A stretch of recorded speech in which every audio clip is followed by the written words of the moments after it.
When you're coaching your teams, a really good tool to use is the Coaching Skills Matrix. And the reason for this is for you as a leader in your business is it's just a really great way to think about how you coach different people who need different approaches in your business. So I'm going to take you through the tool just now. So you'll see along the x-axis, along the bottom, we've got skills, and I'm marking those from 0 to 10. And then up the y-axis, I've got enthusiasm, and again, marking that from 0 to 10. So what you have to do next is you have to plot some of your staff members, some of your people onto the matrix. So let's start with Tom, and you've got Tom, and he is maybe just come out of school, and he's got low skill and probably low enthusiasm as well. Now, make me think that's a little bit unfair, maybe he doesn't have low enthusiasm, but if you think about it, often your first job, you're more likely to be nervous and apprehensive, and your enthusiasm will build over time. So where we put him in just now is in the supervised quadrant in the bottom left-hand corner. And then you've got Brian, and maybe it's his sort of second job, so he's got much higher enthusiasm, but he's still lower skill level. So we're going to put him in the top left-hand corner in the instruct quadrant.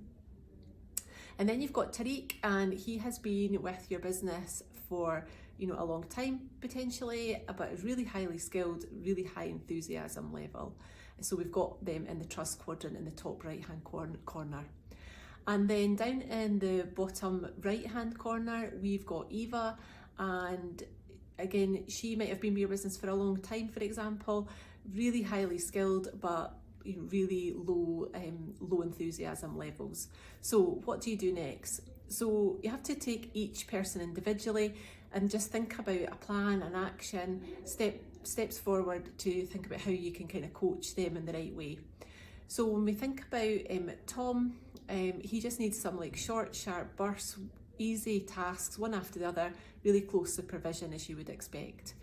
Then with Brian, he is in the instruct quadrant, and he's got high enthusiasm levels, but he really needs to upskill, and he needs to upskill quickly. So a really fast upskilling program for Brian would be really helpful to move him from the instruct quadrant into the trust quadrant quickly.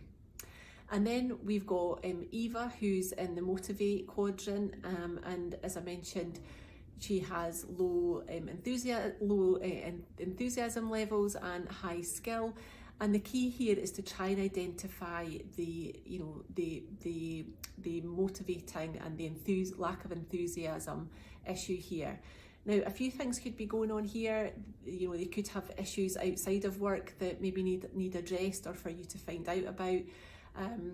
Maybe they've gone for another role and maybe that didn't quite work out. You need to really try and uncover what is the kind of demotivating factor here for them in their role. And you might need to work on how you can increase their enthusiasm levels. Maybe they could use all of their skills to mentor and coach someone else, and they would get enthusiasm from that. Or maybe they actually just need to move out of the role that they're in, but you can retain their skills in the business and move them into maybe another department or another role. Or potentially they might need moved out of the business in some way. So that's just another area, is another factor to consider.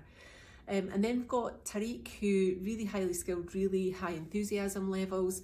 And often some people think, well, you trust them, they're in the trust quadrant, you can leave them alone just to get on with what they do best. But sometimes, that can be a bit of an issue in itself, because what these people need are challenge, and that can be a really great opportunity for you as a leader, because you can release some of your tasks onto this person for them to challenge them and to move them forward. And they're clever, smart people, so they'll work it out, and if they do need help, they'll come back to you. So it's just a few things to think about when you've got different people. You need different approaches, different strategy on different people in your business. So in summary, Tom and supervise, short, sharp actions to move them forward. Brian needs a really fast upskilling program. Eva, you need to really identify what is that demotivating factor, what is dropping their enthusiasm levels, and try and identify that quickly. And then with Tariq, you just really need to be challenging them to think of projects, tasks, whatever it may be, to really challenge them so you want to retain them in your business. So I hope that helps, and good luck with the coaching skills matrix.